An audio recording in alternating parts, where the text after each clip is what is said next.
Hi there, and welcome to the last in the current series of videos, podcasts, and transcripts that I've been doing. This is Genealogy Hangout. My name's Fiona Telleson, and in this session, this is the last one, and I'm going to talk some tips and tricks on using the census. Now, you'll recall that I mentioned in the last one that I presented about the census for the US, the UK and Australia. Now there are other countries that have done census in the past, and I'll briefly mention them. That's Scotland and Ireland. Now be aware that Wales is included with the UK, but Scotland and Ireland may have their own, well they do have. So Scotland was from 1841 to 1911, that is available online at www.scotlandspeople.gov.uk. So they are generally confidential for 100 years, as I mentioned, and in the US, the 72-year rule. Oh, excuse me. So what happens in the census, and why would you want to find your ancestors in the census? Well, the census is an amazing tool, and let me put it into perspective. I have a family member, my husband's great-great-grandfather, who was born in 1856. So the first census that we find him on is the 1861 census. Now, he was born in Liverpool, England, but he wasn't there in 1861. He was actually in Wales in 1861. And that got me thinking, why was he there? And I couldn't find his mother. So that led me to find that his mother had passed away just before the 1861 census.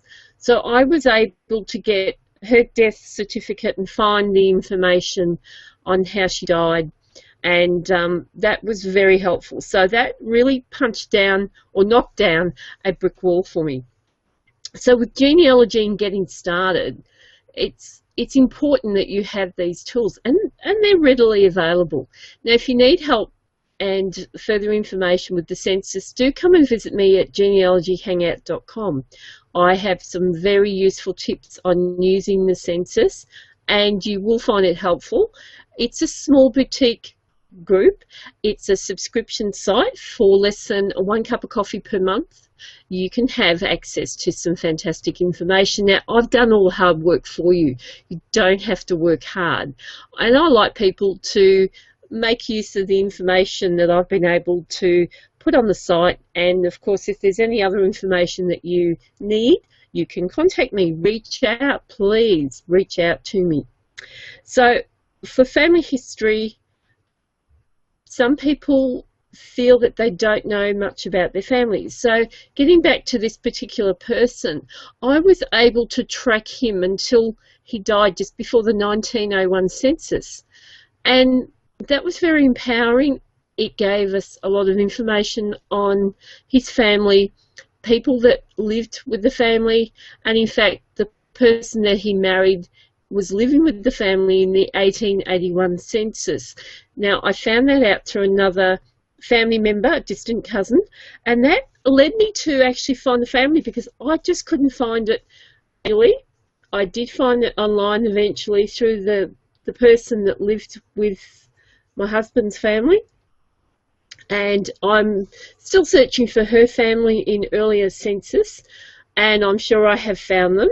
But of course, I like to check things more than once. I like to have at least 3 pieces of information. So that's 3 pieces. I've got 3 fingers I'm holding up if you're reading this, and that's important. So there might be birth, there might be marriage, there might be census, and I need to verify that, and I think it's really important that you do that. So one thing I need to make you aware of when you're looking at census information, particularly in the UK, I've had a lot of experience with that, don't be distracted by all the lines that you see, because the enumerators and other people that use the census information were counting the data, and it was a way of marking the data that they'd counted so that they didn't lose their place. So it doesn't mean that the information is wrong. No, no, no, no, no. It doesn't mean that at all. The information, if it was given by those people, is generally correct. So fairly reliable. The 1911 census was fantastic because in the 1911 census for the UK, the head of the household actually filled out the census information and signed it. So prior to that, people used to go around door to door and used to listen to the head of the household and write down then and there on the spot.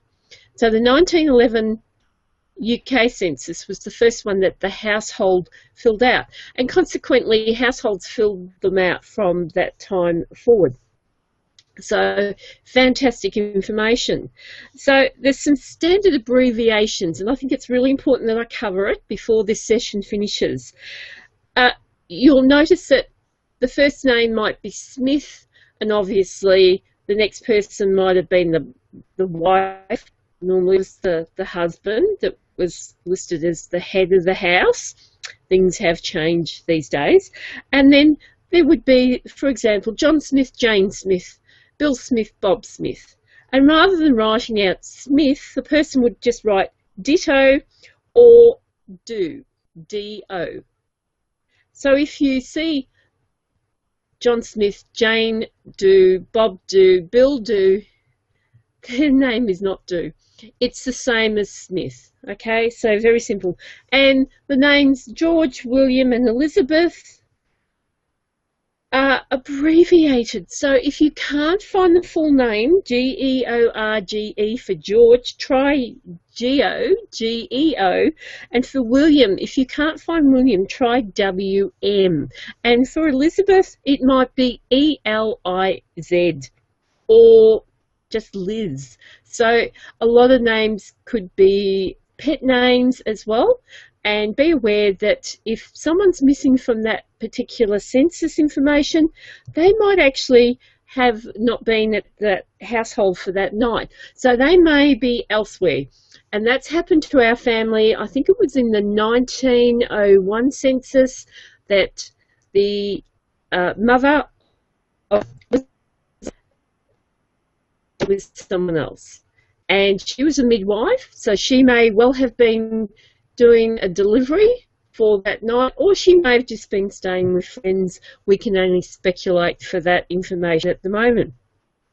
So, a couple of dates that I want to cover for the UK census, and I've spoken more about the UK census this time because when you're checking your ancestry, a lot of people do go back to the UK, even those in the US.